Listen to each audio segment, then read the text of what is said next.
Buenos días, buenas tardes o buenas noches, dependiendo de la hora que nos estén viendo. Ojalá y se encuentren de la mejor manera, ya que en el día de hoy vamos a abordar un tema muy controversial, con nuestros grandes invitados, que son Marco Antonio y Joshua, para debatir sobre un tema muy controversial. Por supuesto, es un tema pues, relativamente importante, o bueno, más bien importante, sobre la época de Cedillo. Y bien dicho, todas las épocas de política vienen siendo un tema muy fuerte. Por supuesto, y más si se trata sobre candidatura. Bueno, esto empezando con que si alguno de ustedes recuerda cómo fue la campaña de Cedillo en 1994. Claro, fue todo un drama por lo sucedido del tema de Luis Donaldo Colosio. Se presentó el primer debate a la presidencia con los candidatos Diego Fernández de Ceballos por parte del PAN y Cuauhtémoc Cárdenas por el PRD. Cada familia mexicana tendrá el bienestar que merece, el bienestar que le pertenece, por lo que los mexicanos hemos hecho en el pasado y por lo que hagamos a partir de ahora, no por lo que no hemos hecho en el pasado. Por eso este debate es acerca del futuro, no acerca del pasado, compatriotas. Así es. Con su conmemorativa frase, este debate es acerca del futuro, no acerca del pasado, aunque hay más de eso. Y sí, bueno, la propuesta política de Ernesto Cedillo partió de un proyecto de reforma del Estado, o también llamado concepto de reforma del poder. Consistía en mantener una presidencia apegada a las facultades conferidas por la ley, dejando de lado el uso tradicional de los poderes constitucionales, pero también permitían a la oposición llenar los espacios antes ocupados por el poder presidencial.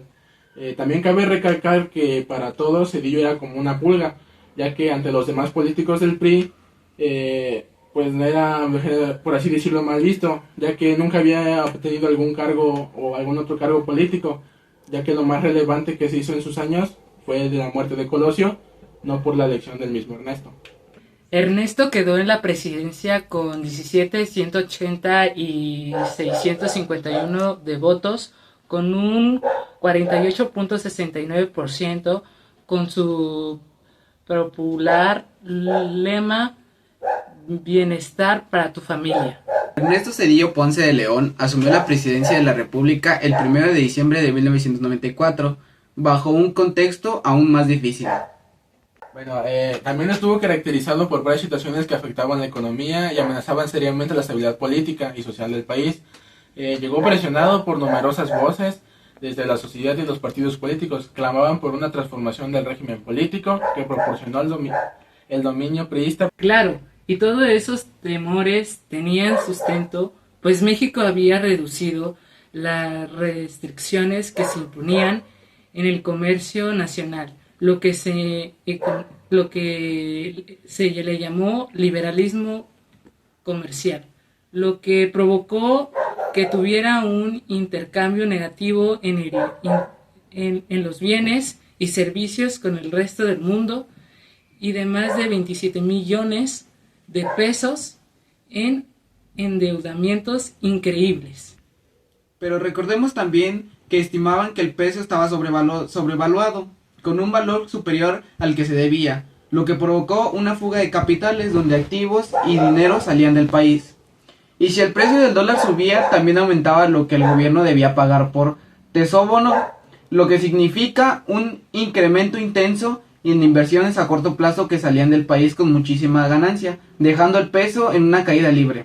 Todo explotó el 19 de diciembre, donde el secretario de Herencia, Hernández Jaime Sierra, se reunió con líderes sindicales, campesinos y empresariales y explicó que el paso que se iba a devaluar era de un 15%, aunque poco después fue un 50%, lo que quería decir que el valor del peso sería determinado por la oferta y demanda del libre comercio.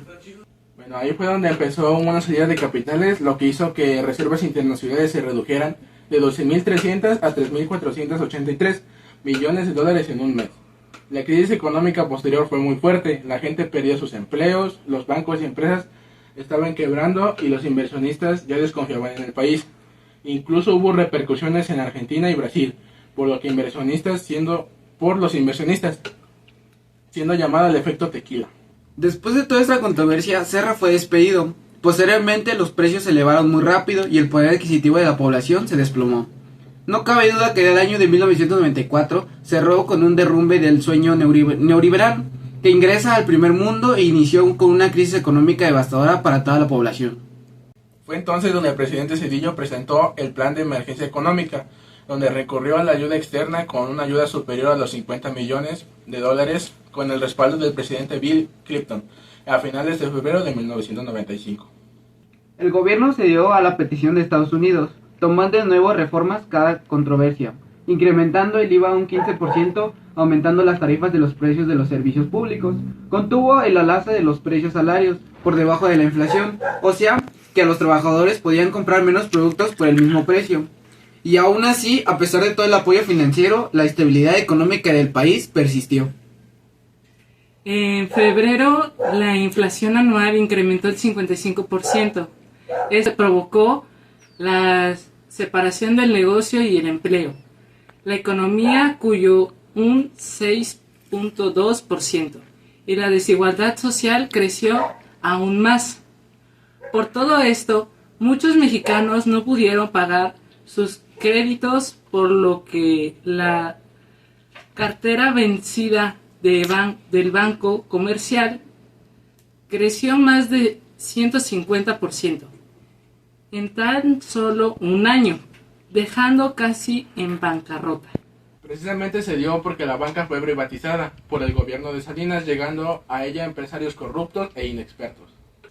Pero Zedillo no podía permitir que este colapso bancario, así que el 96% tomó la decisión de comprar la deuda, sin el permiso del poder legislativo, lo que causó una gran polémica, por supuesto. Esta deuda se pagó con recursos políticos en forma de pagarés, donde se canalizaba un FOBAPROA. Esto, así que en 1998, Zedillo y el Congreso convirtieron los pagarés en una deuda pública, donde el gobierno lo compró por 552.300 millones de pesos en el Banco de México, donde se convirtieron en créditos que nunca se recuperarían. Con este rescate bancario, la deuda del país se multiplicó por 4. Y según la actualidad, Hacienda en 2022 confirmó que el gobierno zedillista alcanzó casi los 930.000 millones de pesos. Lo que significa que el pueblo, lo que ha estado pagando por 24 años, lo seguirá haciendo por varias futuras generaciones. A pesar de todo lo ocurrido, el modelo de neoliberalismo no dejó de ser usado. Al contrario, con el gobierno de Ernesto Zedillo siguió expandiéndose. Y por supuesto, Ernesto Zedillo privatizó las telecomunicaciones vía satélite. También permitió la investigación a gas natural y petroquímica secundaria. Además vendió el sistema ferroviario nacional y administró a los principales puertos y aeropuertos del país. También debemos mencionar que en 1997 promulgó la ley de los sistemas de ahorros para el retiro, para que los Afores manejaran las pensiones de los trabajadores. Por supuesto, profundizó también la liberación comercial, dio continuidad a la integración económica con Estados Unidos y Canadá por el Trato de Libre Comercio de América del Norte, donde se convirtió en el segundo socio comercial de la Unión Americana. México se consolidó como un gran receptor de inversión extranjera, pero se concentró en las maquiladoras, que se dedicaron a la explotación de mano de obra barata. Zedillo se alió con el PRI, PRD, PAN y PT para consolidar una reforma que acabara con los conflictos postelectorales. Con cambios con la total autonomía de los organismos electorales, la atribución del Tribunal Federal Electoral aumentó al final el funcionamiento público de los partidos. Y tal vez estos cambios fueron un gran avance para la democracia mexicana. Pese a sus esfuerzos, Zedillo tampoco pudo contra el Ejército Zapatista de Liberación Nacional.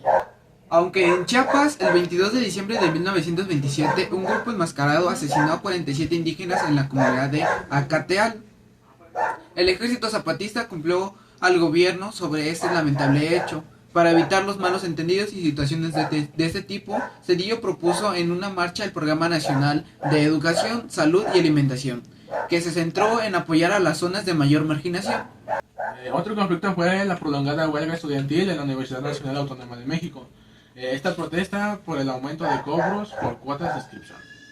Claro, sin embargo, esto fue frenado muy a tiempo para evitar otro tipo de tragedias. Bueno, ahorita vamos a decir las propuestas que Zedillo sí cumplió en su campaña y las cuales no cumplió. Empezando con cuáles sí cumplió. Número 1. Estabilidad económica tras la crisis de 1994. Y en este implementó medidas de austeridad y reconstrucción económica para enfrentar el error de diciembre, con el apoyo del rescate financiero internacional liderado por Estados Unidos y el IFMI. Estableció la economía y sentó las bases para el crecimiento posterior. Número 2. Fortaleció la democracia.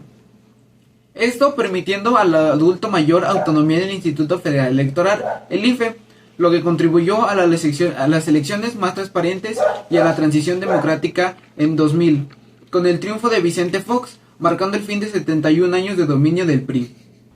Bueno, como tercer punto tenemos los acuerdos de libre comercio.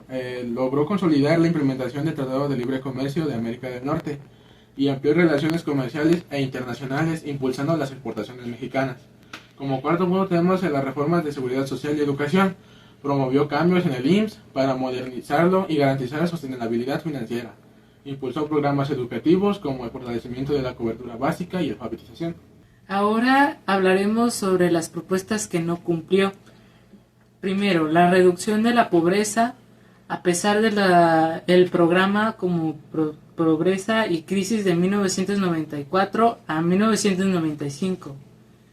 Agravó la pobreza y la desigualdad, dejando rasgos importantes. Número 2. Resolución de conflictos en Chiapas.